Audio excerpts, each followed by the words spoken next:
What is going on, guys? Thank you so much for tuning in. Today we're talking about plateaus, okay? And the truth about them. So let's get right to it. So here's the thing with plateaus. So many people I talk to, they are shocked when it comes about. They're like, oh my gosh, I'm in a plateau. I don't know what to do. I quit seeing progress. I think I'm going to quit. Blah. Here's the thing. Why are you surprised?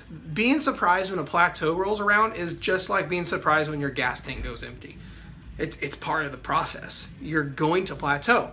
Our bodies are designed to adapt to everything it can adapt to, okay? Because losing fat and building muscle are not efficient for our bodies. They don't like to do either of those, so we kind of have to force it, which is fine. And then once it happens, it's going to try to adapt to everything we're doing, so it will quit doing it. So that's the thing. You've got to understand that plateaus are part of the process and to expect them. And with that being said, when you expect them, you've got to be ready for them. So you don't just drive your car and all of a sudden you run out of gas. You're like, well, fuck, I don't know what to do now. Because you just don't do that because you're screwed. You're not going to be able to go to a gas station or you're going to be stuck on the side of the road. Versus you're like, oh, it's a quarter of a tank. Oh, I probably should fill up soon. Oh, eighth of it. Okay, I really need to fill up before it gets to eat. It's that same kind of thing with plateaus because they're going to happen. That's why when I work with somebody, I only, if I have a coaching client that I'm programming for, and I only change one or two little things at a time because you'll see progress that way. You don't change 1,000 little things at once because when you plateau, it's going to be hard to find other stuff to change and mix the variables up.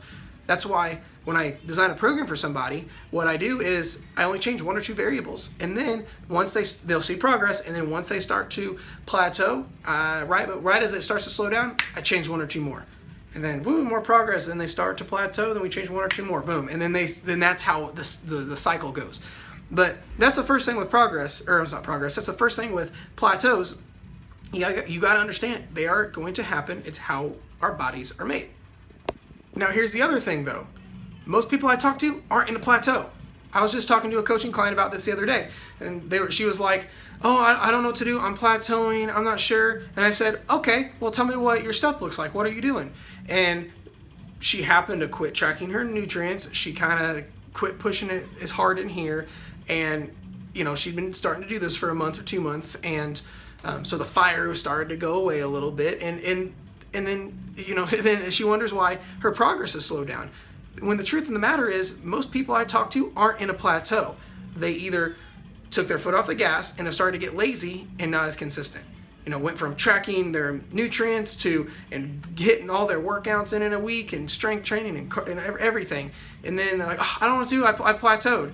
But yeah, I had a few bad weekends here, and I didn't make it to the gym there. And that's what happens in most cases.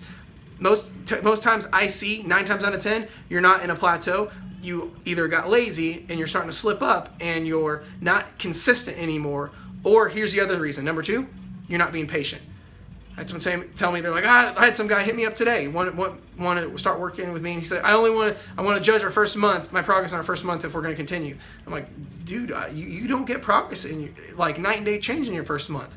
Yeah, you may see a little bit, but if being consistent for a month is all that mattered, we'd all be shredded as hell just because if all it takes is a month of being consistent. But that's where most people go wrong. They either aren't consistent or they're not patient enough. It took a long time for you to get out of shape.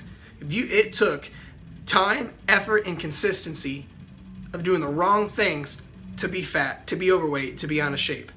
So in the same way, it's going to take time, effort, and consistency the other way to get back into shape and to get the body you want. So don't just assume, oh, it's been a month or 6 weeks or 8 weeks and I'm plateauing. No, sorry, chances are you're not being patient or most likely consistent enough. That's the truth of the matter. So, and then if you are being patient and you are consistent, then it may be time to change 1 or 2 variables. That is assuming you are in that plateau. So, because expect them. They're going to happen, but they can only happen if you're consistent and patient. So if you got any questions, hit me below. Subscribe to this channel. I'll talk to you guys soon.